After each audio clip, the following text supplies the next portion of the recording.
Hey guys, welcome back. I'm glad you joined me again today.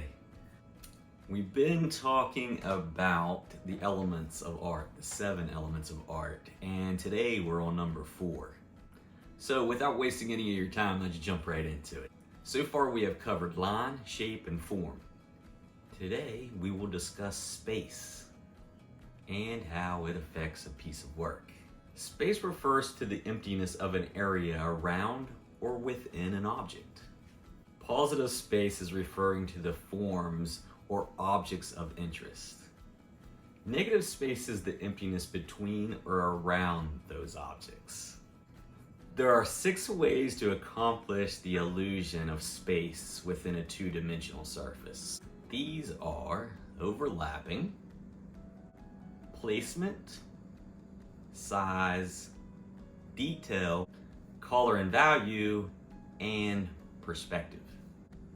Overlapping is when the objects that are closer to the viewer prevent the view of the objects behind.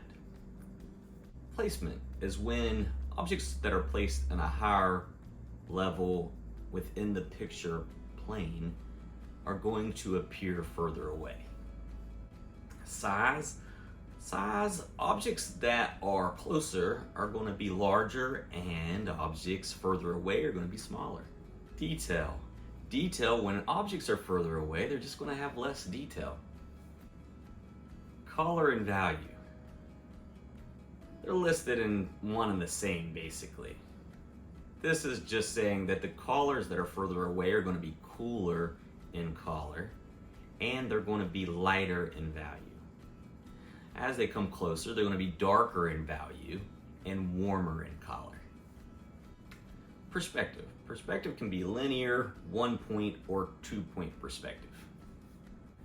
Linear is just lines, and 1-point perspective has 1 vanishing point, 2-point perspective, 2 vanishing points. I would like to give some examples of these so that you can tell what they look like within a piece of work.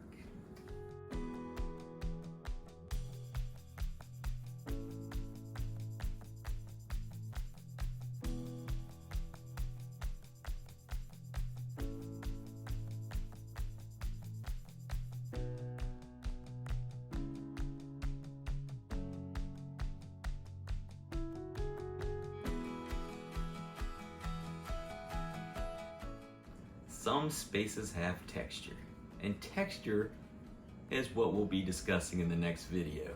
So I hope you join me for that one. And until next time, guys, thanks for watching.